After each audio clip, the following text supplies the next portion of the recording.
Hello friends, I'm Rosa, welcome. So I have gotten a lot of requests to do this kind of video over the past couple of months I think, and finally decided to actually sit down and do it. I just want to preface this by saying that I am not in any way an expert on annotating my books or tabbing my books. I don't know if there's such a thing as being an expert on it, but I'm simply going to talk about the way that I do it. And if you want to do it the exact same way, feel free to. If you just want to take a few pointers here and there, feel free to as well. And if you just want to wipe clean your memory after hearing me talk about it, feel free to as well. But I figured if there's someone sitting out there who really wants to start tabbing their books and they don't really know how to get started, maybe this video can help you along a little bit. So that's what we're going to do today. And I'm also going to show you what I use to annotate my books. I'm going to show you a few examples of how I've annotated my books and maybe tell you guys a couple of things that I haven't done but that you can do as well. So let's start with the equipment. Yeah, so I use this is a box from Illumicrate, and I have filled it up with all my tabs. These are all purchased on Amazon actually. You can't buy these in Denmark, at least not in stores close to where I live, so I have to order mine abroad. So I like to have a variety of colors so that I can kind of mismatch, or not mismatch, but I can make them fit with the covers of my books because I like to do that. So these ones that are 8 different colors. These ones I use for my fantasy books, and then the other ones, like all of these for example, and the ones that I showed before, these ones I put together in 5 strips or 5 different colors and make them match my book covers on my romance books. That's just how I like to do things. I've also seen other people put them together in 7s instead, but I'm fine with 5. We'll get to that in a second. I will say these ones are a little bit less see-through than these are, but I just feel like I don't mind using these for fantasy books, but I feel like these are cuter for romance books. Color-wise, they're just a little bit more muted, whereas these ones are like extremely vibrant, so it just matches covers a little bit better.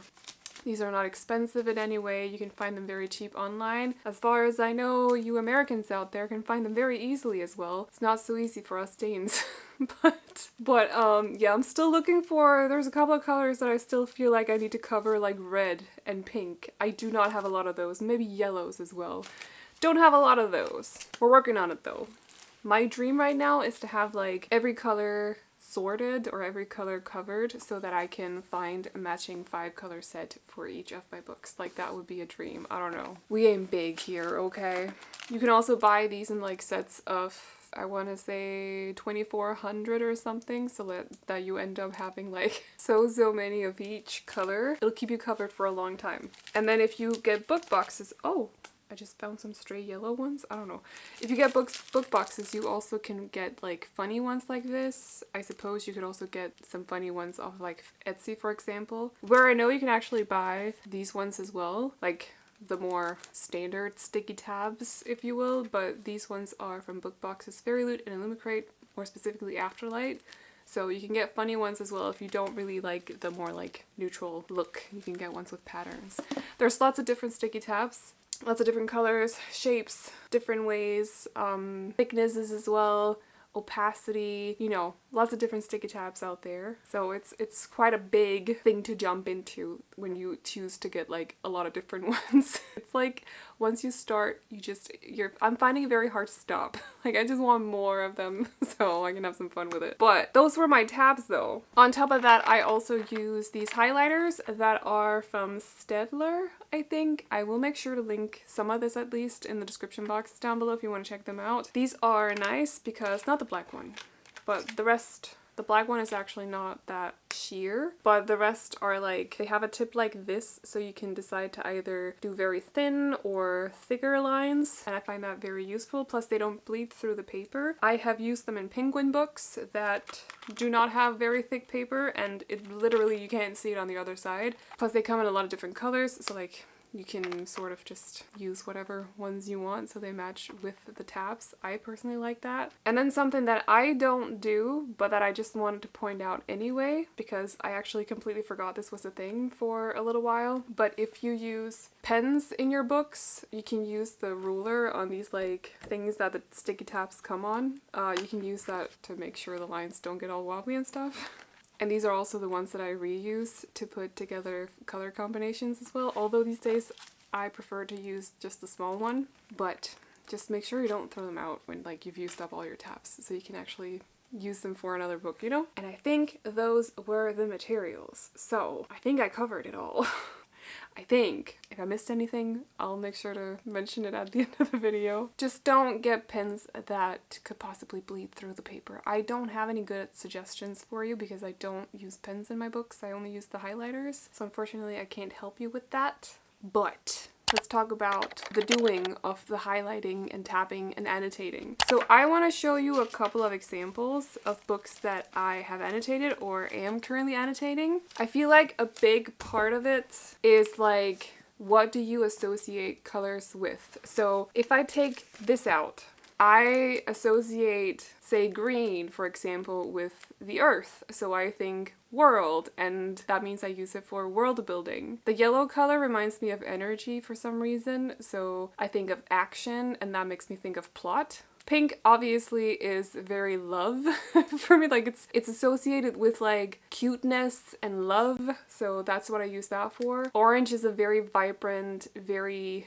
eye-catching color, and for me, I for some reason associate it with funny, so that's what I use that for. Blue, these have the two different ones, so I actually, with this specific set, use the darker blue for characters because I used to just put characters and world building under one, which was green. However, now that I've gotten 8 colors instead, I've decided to split that up into characters and then world. So the dark blue I use for characters, but the light blue I use for sad moments or triggers. And that is just because it makes me feel blue. So, you know. The other pink I also use for love. So I used to only use this pink for, say, just like cute moments or moments where the lead character just did something that I loved seeing, or like if they have like character progression that is so positive and I just need to highlight it, or if there's something that I really relate to. Now I use the pink one, the lighter pink, for just love moments, so between the two characters, if there's a love story, if there's a romance story, and then this one for the more vibrant pink for just moments that I love, like relatable moments, stuff like that, or character progression like I mentioned. Purple is the purple one is currently reserved for book club things that I have to mention, so that's what I use that for. But like if something completely messed up happens in the book and I need to just talk about it in a post over on Patreon, I will make sure to highlight it in purple. So that's what I associate the colors with, and that's why I chose to use the different colors for the different moments in the book. But then it gets a little bit complicated because if you start doing like I have been doing with, where is it? This one is actually difficult to explain because I'm using 3 tones of gray that kind of look alike. So, but I'm also currently reading Roomies by Christina Lauren, where I decided, if I can remember what page I'm on, chapter 22, where I decided to mix a sticky tab sheet or whatever you want to call this so that it would match the book. As you can see, we have black, blue, blue, and kind of like a blue-green and then yellow, so it fits with the book. I suddenly can't associate those colors with, you know, it's not as easy anymore. So normally, or when you just start out, what I would do is take one of each and put it here and then write on top of the sticky tab what you're gonna use that sticky tab color for. I haven't done that because I can remember. So what I usually do now is the color that stands out the most I will use for love moments, especially if it's a rom-com. Another color that kind of sticks out I would use for funny moments, especially if it's a rom-com, because it's a rom-com, there's gonna be funny moments, or just moments that I love as well. If there's a blue, I'll still use it for sad moments, but if there's not, it depends a little bit. And then the deepest color I am going to use for plot. I've done that as well in Addicted to You. So the dark gray, if I can find my tabs that I used for this one, and maybe be a little bit, it's actually this. The dark gray is the plot moments.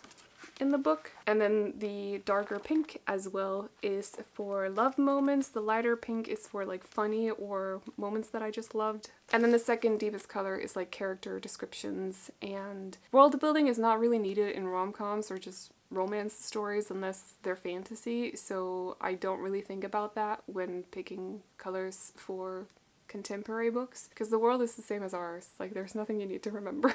It works the same way as ours does. But if there happens to be, I would put it under the same color as character. But it's a very good idea if you're getting lost, or if like you have a hard time remembering which colors you associate with what, to either have like a pattern, which like I do, with the color that stands out being like, because I love the love moments the most, the romance moments, so that's why I choose the one that stands out like that. But it's a good idea if you can't remember stuff like that, it's a good idea to place them on like the title page in the book and then write down on top of it. Only remember that if you use a pen on them, just let them dry off before you close the book, otherwise it's gonna smear off. So, and as for paperbacks, I quickly want to show you, because you can see the difference here between Addicted to You and Roomies. So I will always place down the tabs so that they don't cover the text that I want to highlight. So like this, so it's like right at the edge of the text. And then I just cut them off with scissors afterwards because I don't like them sticking out like that. You don't have to do that if you like the whole sticking out thing. You don't have to do that, but that's simply how I do it. I just take a scissor and go snip snip. So yeah. And I just want to show you the highlighters as well. So this is an independently published book. The paper is a little bit thicker, but I quickly want to show you that it doesn't actually, so this is the blue, which is, so maybe we should show orange instead. No, let's do the purple, because the purple is very, very vibrant, and like, this is the next page. You can't see anything. There's nothing bleeding through. It's so nice. I was so nervous when I first used it because I was pretty sure that I was going to ruin my book. I mean, I drew in it, so you could argue. But I was pretty sure that it was going to bleed through the paper, and then it didn't.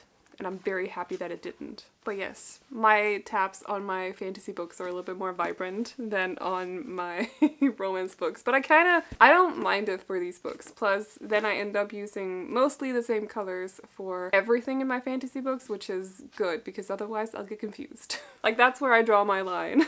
Plus, I would also need more colors than just 5, I think, because of world building, for example. So, as for stuff that I highlight, I personally only use my highlighters in... Wait, this is interesting. This is Guild, and this is Gleam. No. Yeah, Gleam. So, Guild, technically a fantasy romance, but this is the interesting bit. Notice how there's, like, no pink in Guild. Like, no pink. And then all of a sudden, look at all the pink in Gleam. This is what I like about tabbing, that I can see there's been some kind of evolution in the romance plot. It's a fantasy romance, so like there is going to be a pretty heavy romance plot, and being able to see just by looking at it like this that the love story has progressed so much, that makes me very satisfied. So another thing that I like as well is that if it has been a while since I've read a book and I suddenly get curious about something, I do it, for example, with House of Sky and Breath quite often. I'll go back because I love that book. I'll go back and just look for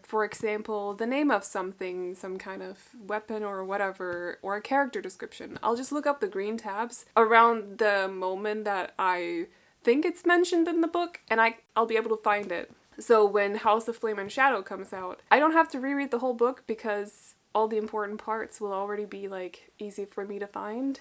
And I really like that. I find it very handy. But I also want to show you, I don't know how much of this I actually... Why is there one purple moment? Oh, there isn't. It's just because the blue and the pink were right on top of each other. But like even in this... Whoa, dropping my book.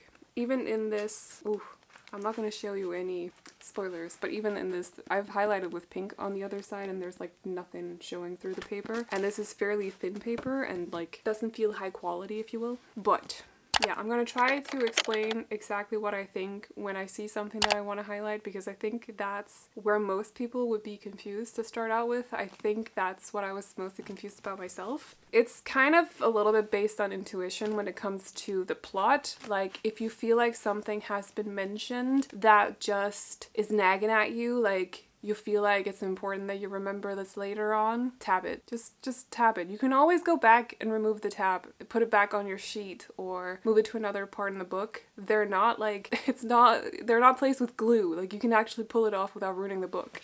If there is something that gives me butterflies or that makes me smile, I will usually notice, think about it, and then put down a pink tab, because that's the love moments for me. Character descriptions and world building, I feel, is kind of self-explanatory a little bit, but world building for me is, for example, even stuff that is not even necessary for the plot, but just stuff that, like a part of the world's history. There's a lot of that in Priory of the Orange Tree, where it doesn't actually come into play. They're just talking about like stories that's been happening throughout the world's history, like yeah, wars or just stories, myths. I'll highlight it because I find it interesting for that world. Character descriptions I usually only highlight once per person, but that's also usually because they're only explained at least, like, I want to say just once, maybe 1.5 times in some books, and it's usually when you see the character for the first time. And it's so I can go back and remind myself, what color is their hair actually?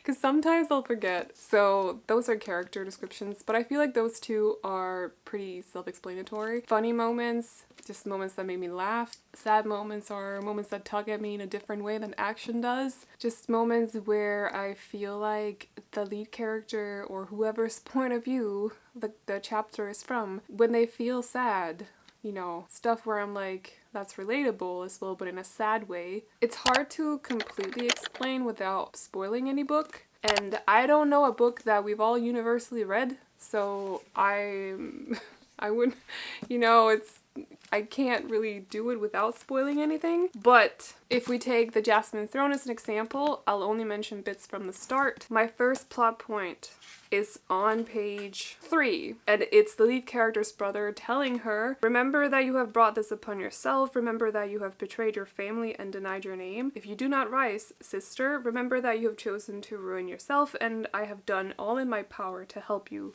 Remember that. And that is because the brother is the villain in the story, and it also reminds me that she is fighting against him because she doesn't want to get burned. It's in the description basically, or in the synopsis. She doesn't want to get burned.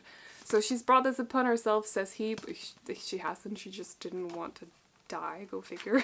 There are also some priests at this temple that our lead character stays at that have been burned. So this says, the walls were still stained black, the carvings in the room blasted and faded, worn by neglect and flame. Melanie looked around, raised her head to the ceiling as the guards and Pramila and Santosh bustled around her, and realized with horror that this had to have been the room where Adi Ahiranyas, oh jeez, stumble upon a name, priest burned to death. Of course it was. Damn her brother and the cruel, twisted nature of his mind. Of course he would lock her away far from all her support, all her alliances. Of course he would send her to a room in a decaying temple where dozens of children had died screaming in flames simply for the crime of being too powerful, too monstrous. So again, it says something about her brother, it says something about Melanie as a character as well, and what has happened in this temple that she's at. Stuff that's important to remember, because it's one of the reasons that she wants to get away from the temple.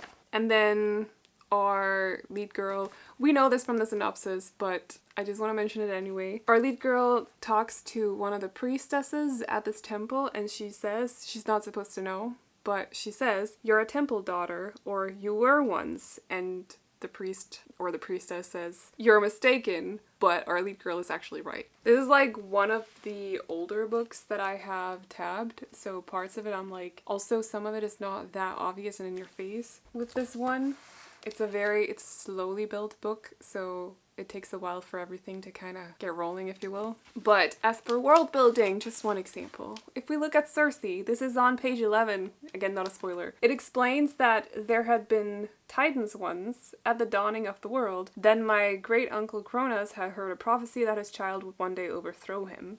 When his wife Rhea birthed her first babe, he tore it damn from her arms and swallowed it whole. And then blah blah blah, 4 more children were born. So it kind of like explains Cersei's backstory, but also some of the titans in this world and some of the world's story essentially. And now I'm way too far into the book to actually tell you any more from Cersei, but beautiful book by the way. I have so many highlights in it, but I'm sure I can find something in Frost. Frost is very fast-paced. As an example for a plot point, again, on page 18, so not a spoiler, but it says that Tauren, King of the Fae, will be getting married this year. Someone says that. And then there's just text. King Tauren was the leader of the High Fae, a lethal group of Fae who now ruled our world from a distance. Exactly the type of Fae who wanted nothing to do with a commoner like me. So it's kind of like world building mixed with plot as well. The reason this is important to point out is because like the whole reason that this book takes place in the first place is because he's getting married and there's a competition. This I can't actually mention because it's a little bit of a spoiler. There's a lot of things I can't mention exactly because they're spoilers, but I feel like this isn't, because you know that she's gonna say yes to being in this competition, but he says, well, now you will. If you agree to my proposal, I will help you find your Fae family. And then she thinks, but my mind was already made up, because what kind of moron would turn down $50 million? So she wins money if she goes through with the competition and wins. So it's just stuff that you feel like you see, you read, and then this is important for the story to move on, if you know what I mean. Because I think that is probably the hardest one to actually explain. But I would definitely recommend getting started with a set like this, maybe fewer colors if you can, and then just sticking to this for a while before you get started with all of this, just to get like a feel for it. This can be a little bit confusing if you're not used to tabbing, so would highly recommend something like this. You can also buy like lots of these in bulk, so super easy to purchase as well, whereas these ones you kind of just get them a few at a time, at least I do. But I don't know, if I missed anything, let me know. I hope I explained it well. I'm not the best at explaining, so like I don't know, but I hope I helped. I wish I could give you more examples on what I've highlighted, but I don't want to spoil anything. If you are curious about more examples though, and this is not to plug my Instagram, but sometimes I do post highlights from some of my books, annotations and stuff, so like stuff that I've tabbed. So if you want to see more examples and you don't mind getting spoiled on just a few things, like a couple of cute quotes, for example, there are some examples over on that page right now. I also post pictures of the books that we read in the book club. So like I've gone through Gleam at least. Yes, I've gone through Gleam and also Frost and taken pictures of stuff from them and shared them there, but I don't want to share them here because I don't want to spoil anything for those of you who've not read the books. I know that we're on the same page over there because we read the books together, so it's like I can share it then, but I don't want to spoil anything. Like, that's the last thing that I want to do. So I hope it helped though. And also look how satisfying this is. This makes me so happy. I mean, as soon as these get cut down, but I'll do that after I've read the book. And then I need to sit down and actually highlight everything because I noticed just now that I haven't done that in this one. But I will. It just makes me so happy that they match the covers. Like, it's so satisfying. So anyway, if you have any questions, do leave them down below and I'll try my best to reply and give some hopefully good answers. If I missed anything as well, feel free to ask. Did I just say the same thing twice in 2 different ways? I don't know. Just leave questions if you got any. Again, we'll make sure to leave links to some of the stuff in the description box. And I think that is all I got. So I hope you enjoyed this video. I hope you found it helpful. I hope it could give you a few pointers to tabbing your books if you feel like starting that. And I did my best, so I really hope that it helped. But if you enjoyed the video, feel free to give it a thumbs up, and if you want to see more videos like this from me, but also other booktube stuff such as bookish unboxings, TBR videos, wrap-ups, reading vlogs, and whatever else we do here on booktube, definitely consider sticking around by clicking on the subscribe button. But that's all I got for you guys today, so I hope you enjoyed it, and I'll see you all in the next one. Bye bye.